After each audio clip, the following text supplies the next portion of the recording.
Hey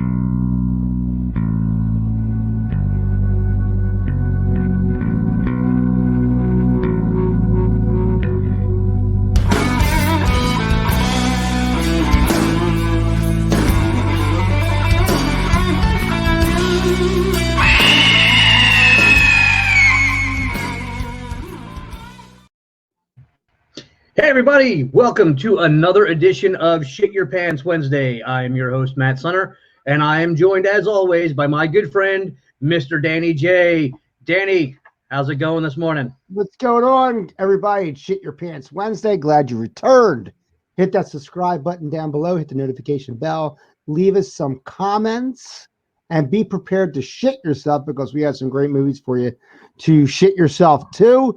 Matt, we got a nice little doozy one here that I discovered through my daughter, actually. And, yeah, I heard about this one through my son as well, and this one is interesting. As we've said before, when we started this, if you're only joining us for the first time, if you stumbled across us, we're going to talk about movies that are not only scary, but we're also going to talk about ones that are like kind of cheesy, has that horror element, but you're still going to find it entertaining, even if it's maybe not the best piece of footage on the planet. Yeah, I mean, you're either going to scream at it or you're going to make fun of it. It's one of the things doing Shit Your Pants Wednesday, and yeah, this is a doozy. This is fun. To give you an idea, my autistic daughter has been raving about the trailer for this, right? And she said, "Dad, we have to watch this. We have to watch this." And she's like, "Do you know Nicolas Cage?" And I said, "Yeah, I know Nicolas." I said, "Not personally, but yeah, I know Nicolas Cage." And she says, "Okay." Well, she goes, "Well, he's in here and he's fighting Chuck E. Cheese robots and stuff like that." And I said, "He's fighting Chuck E. Cheese." I said, "That guy will go against anybody." I said, "He's crazy." She goes, "No, Dad, really, this isn't a movie." So, messing with kids with autism is kind of like a little side thing for me. But don't judge me. It's my kid. But I said, finally, not other autistic kids, just as I won't do the other autism, just my own. And so she said, "Dad, let's have Daddy and Ava time, and we'll sit down and we'll watch this movie where Nicolas Cage kills all these Chuck E. Cheese people." I said, "What the hell do you have me watching?" And I'm thinking it's a snuff film. I don't know what the hell she's at, right? So we put it on. And then I start watching this, and I got news for you. The scariest thing about this movie is Nicolas Cage's acting in this movie, which is very limited because he doesn't have any lines in the movie. Yeah, it's very interesting. They probably, like I said, well, we want Nicolas Cage, but we can't really afford Nicolas Cage. And they went to him and said, "Well, what if you don't speak? What if you don't have to memorize any lines?" He's like, $10,000 and a hot dog. It's like, I'm still trying to recoup my losses from a lot of mismanagement from his financial people. The man will take anything just because he's just trying to keep the money coming in. A lot of bad business decisions on his part. I would say, whatever. That's another story. I would say unofficially, this is kind of like a Five Nights at Freddy's live take on a movie. And apparently, according to my son, that there's still plans of actually making an official Five Nights at Freddy's movie, which I don't know why they would even bother, except for the fact I'm sure the people that created it just want some more revenue coming in.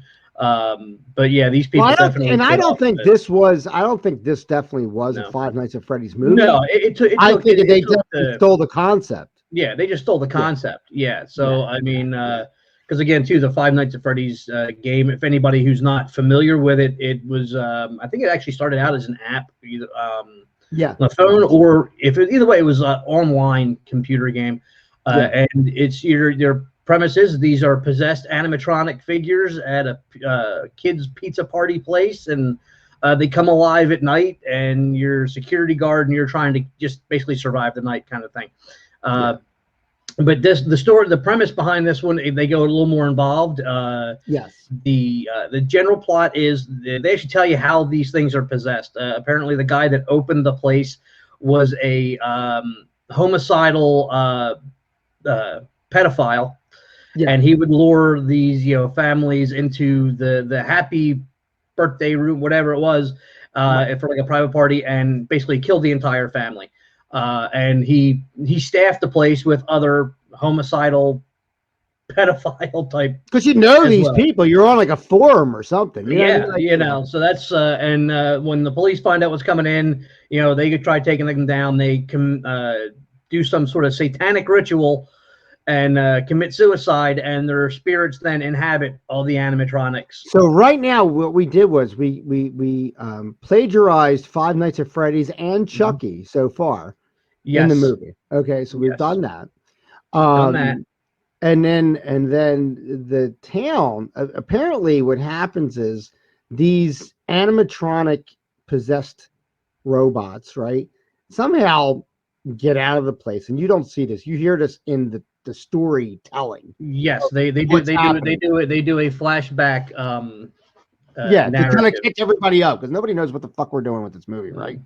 So they get out, and you know, instead of just destroying the damn things, right, they long story short, because I don't want to give away a lot of the plot or anything like that, but they what they do is they say, you know what, how about this, if you leave us all alone and you leave everybody in the town alone and you just don't eat anybody, we'll send you a sacrifice once a year or whatever it is, once a month, whatever it is, right?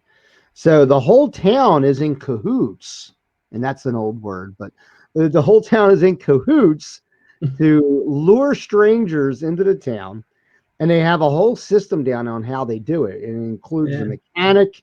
There's the one like Cooter from fucking Dukes of Hazzard is in there. I don't yeah, know, that's not the real guy, but you know what I mean. Like it's a backwoods. He's yeah. the only garage in town. Your Oh, car. we don't take credit Yeah, cards. We don't yeah, take credit cards. The ATM broken because the town don't have internet, so you got yeah. to pay cash. Oh, you don't have enough cash? Well, you can work at Willy's Wonderland cleaning the place up, or hey, you know the hotel's booked up. Yeah, 'cause it's the And family. let's It's a stop right roof. You there. can sleep in there overnight. And let's stop right there. Who the fuck is doing that? Yeah, Who is doing that? I would yeah, start walking. I would yeah. just start walking Oh, and well, call AAA. and what really gets you is the fact that, and of course, they can't have it happen because you know they can't afford to have Nicolas Cage actually speak in the movie. But they get Nicolas Cage. You see him. They hint that he's former military because his car, he's got his dog tags hanging from it. So it makes it the fact that him taking out these You're, animatronics yeah, is at least you're somewhat setting up believable. why he's a badass. Yeah. Yeah, yeah. He's tooling around, got this beautiful brand new Camaro. He's driving along Hmm. hauling ass. All of a sudden, boom, blowouts. Oh, there's a police spike strip that's been left in the middle of the road. Ah, how Uh, convenient. yeah. How convenient. The tow truck shows up. All some kids stole a spike strip from the cops, and they fell out of the back of the truck. We weren't able to find it. Guess you just found it. You Yeah. know, and it's like, oh well, it's going to need this, going to need this. You're going to need 4 brand new tires. Blah blah blah. It's $1,000. You can work in there, cleaning up the place to get the cash. Yes. I'd be like, bitch, your police department lost a fucking spike strip. The police department's paying for my fucking tires. I'm not paying for shit. This is where not And I talking will kick the ever really living gonna. shit out of all of you if you don't. This is where not talking expedited this entire movie, because had he said "fuck you," Yeah. like it would have been done. You know what I mean? Especially since he's former military and what you see him do to these animatronics, I'd have killed the whole fucking town and be like, I'm just going to steal Yeah. some fucking tires. So the funny thing is with this is that, yeah, we don't get any speaking line, and we're not kidding. There are no speaking No. lines for The Nicolas only Cage. thing you hear from Nicolas Cage are, basically in the Yeah, fight scenes. So what you would yeah, typically hear if you're getting a fight. That's it. right. But he manages to get in his weird Nicolas Cage dancing and weird Mm-hmm. stuff, which did not fit with the character, by the way. No, it did not. It No. did not fit with the character that, like, there's scenes in this movie where when the guy who's like a big boss hog looking dude, right? He's not like fat, but he's like, this is so out of like Dukes of Hazzard. He says the guy that owns it, right? He's very boss hog like, and he says, "Listen, take breaks, do whatever you got to Make do, sure you take breaks. make sure you take breaks." And he's taking breaks. He finds an old pinball machine which miraculously works, and so he's on his breaks. He's playing pinball, and so You're like, all right, whatever. He's playing pinball, but then after a while, he's getting into his groove with pinball, and he's doing his Nicolas Cage, doing stuff like this, and you're like, what the fuck is wrong with this dude? Like maybe that's not why he's in the military anymore. Maybe he's got some sort of weird PTSD, and he just completely lost his shit. Like he's almost as scary as the guy who owned the place as a homicidal maniac. You know what I mean? Like I don't understand why you're dancing. So that's one of those things. He's just completely lost it. He's nuts too. Anymore. And then you got these kids. There's these kids, and there's always kids because the kids have to relate to this in somehow. So there's these teenagers that know what's going on at this place, and they're like, we want to burn this place down and stop it from ever doing whatever it does, and blah blah blah blah blah. And then they get into the whole thing, and then now they have to go in there and try. They see that Nicolas Cage is in there, and they want to get him out before they torch the place. So that's your setup. Okay, that's the setup exactly. Yeah. And I just what is it's and you'll, if you decide to watch this, I hope you do, because quite frankly, this is not high art in this movie whatsoever. This is a good popcorn movie. There is one scene I wish they didn't have in it, because if you have younger kids that, kind of love the jump scares of Five Nights at Freddy's, it's I didn't think it was necessary. I think it ruined having that available for them. But a couple of these kids end up sneaking off in the one room and having sex. I had to stop my on. Yeah, you don't see nothing. I mean, there's no nudity, but it's like, dude's still riding the guy, and right. Like, so here's why it's inappropriate. She had everything on. What the hell's going on here? What is she doing? Yeah, I mean, it's like I think that is one thing, because I mean, you do have young kids who enjoy the Five Nights at Freddy's because it's a jump scare kind of thing for kids. It's it's not inappropriate at all. I think you still could have set these kids up like they're going to go into this room and fool around and have stuff happen to them before anything actually does. But I thought that was basically they pretty much made it an adult movie for adults really don't give a shit about friggin' Willy's Wonderland. Like, it's funny because it's like it's when we talk about this sex scene that we're referring to, it's very, I want to say it's graphic but not graphic, because all it is her on top riding him. Yeah. And she's riding him relatively at a good pace. Meanwhile, she's fully dressed though, so you're like, I call shenanigans. But that's fine if you got her up against the wall and she's like, hey, I'm gonna hike your skirt up, honey. But it's like, I see why are you not taking the bra off too? The funny thing is, I see this happen, and I cover my daughter's eyes, right? And she's laughing because I'm covering her eyes. And she's like, what, I can't see sex? I'm like, no, you can't see sex. And I'm covering her eyes, and I'm like, I don't think I'm seeing sex. You know what I mean? So I'm like, you can hear sex, but you can't see it. I'm like questioning myself, am I even watching sex? I don't even know if I should be even covering your eyes at this point. But it was a pretty cool thing. And like, it's kind of graphic. I mean, I'll tell you this much. The violence is graphic. The violence is great. The kill sequences of not only the animatronics, but the humans that do end up getting off. I'll say though, good. I think the human kills, the graphic violence was somewhat scaled back how they shot it.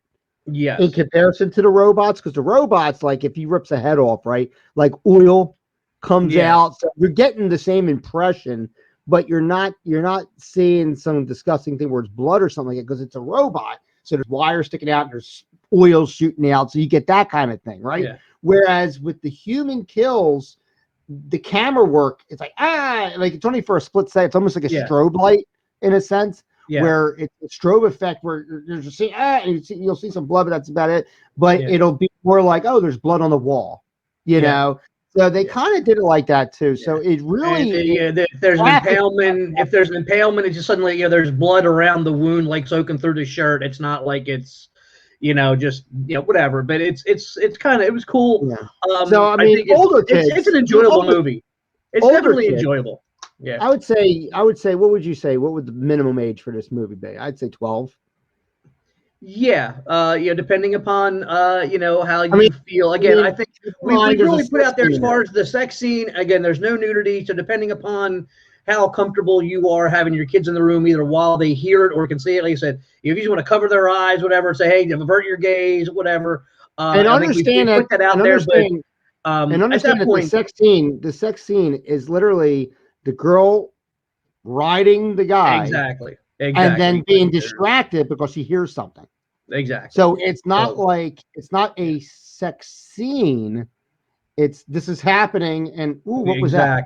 Exactly. Type of thing. So it's the girl still got her bra on, so it's like they're not going to see anything they wouldn't see if they're at a beach somewhere and some girl walking by. She's in a bounce house. She's in a bounce house. Yeah. So I mean, it's so I think depending upon how you feel about that, about 12, 13, because at that point, kids are starting to know what sex is, and they know people have sex, and so again, you don't see anything. Hell, I think you probably saw more going on if you watched Top Gun. Yeah.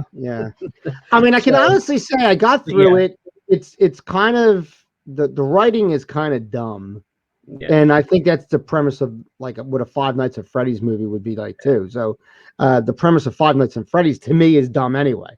It's cool, but it's dumb at the same time. Like in other words, it's dumbed down. And this movie, writing wise, was very at time. Some of the writing, the verbiage is silly. And just kind of like dumb. You could tell this is not something that was in a theater. You know what I mean? Like this was, I think, made directly for video and streaming. This was not intended for any kind of theatrical release. And for a reason, because it's not going to make any money. No, it's not. But I found myself quasi enjoying it just because I'm following the story along. The story doesn't go off on a tangent that doesn't make sense. So the story, it stays right. It stays in its lane. It stays in its lane. It doesn't do anything unnecessary. And I think overall the pacing is good. The pacing is good. And it has a lot of very interesting moments, and you're wondering like, why did there's a time where like he's about to fight one of these animatronics, and when one of these kids is standing there, and all of a sudden his alarm goes off. It's like, oh, time for my break. Hands the girl his knife and like goes and walks off. It's like, and I did laugh at that. I started laughing at that. I was like, look at this guy. When she first shows up and tries to go after one of these animatronics, he takes the knife away from her. It's like, get out of the way. What the hell are you doing? You will enjoy it. This is definitely one of those ones where the kill scenes, especially for the animatronics, is going to leave you going, yeah, that's freaking awesome. And but it's going to be a fun watch. I think you'll enjoy it. It's a fun, stupid movie. Pop yourself or sit down, you order up, as we always say, you order up some food, sit down and go, you know what? I'm going to watch this movie. It's going to be stupid fun. It's going to be stupid fun. It really, it's I mean, is it really quote unquote scary? I think in a limited sense. If you're young, if you're young, I mean, there are some people that are like afraid of animatronic. Oh yeah. If you have a phobia, watch this, man. This will have you cower under your freaking blanket, man. You will confirm every phobia you have about an animatronic machine in this movie. You'll never go to Chuck E. Cheese again. But it was a fun movie. It's kind of a one and done movie. It really is. I won't sit there and say, Matt, you gotta. Like I said, Matt, you got to watch it just for this show. But but Matt doesn't have to watch it again. And I probably will say the same thing to you. Watch it, enjoy it, and then go like, okay, that was fun. That was a fun. Wait for the next. Yeah, and then wait for the next episode because we'll have something else for you to watch. Pretty much one of those. But no, that was pretty much it, dude. I mean, check it out. It's Willy's Wonderland with Nicolas Cage. Wonderland, Nicolas Cage. It's definitely a fun watch, and I recommend it. Yeah, I do. I recommend it. I recommend it as a one and done. This is not going to become even a guilty pleasure movie for anybody. No, it's not going to be a cult classic. Unless it's not going to be a cult classic. Your kids, that's true though. That's true though. Your kids may actually like this, and it may become a cult classic for a kid. And I can't relate with those kids, but definitely it might be a cult classic for them. But definitely, it was definitely worth Shit Your Pants Wednesday. Yes, it's a Shit Your Pants Wednesday movie, and I'm very proud of that. So Matt, take us home if you would. All righty then. That wraps up another edition of Shit Your Pants Wednesday. Go check go. out Willy's Wonderland, and then make sure you're checking us out again next week when we're back with a new recommendation. So for myself, Danny J, the entire DJB Networks production crew, thanks for watching, and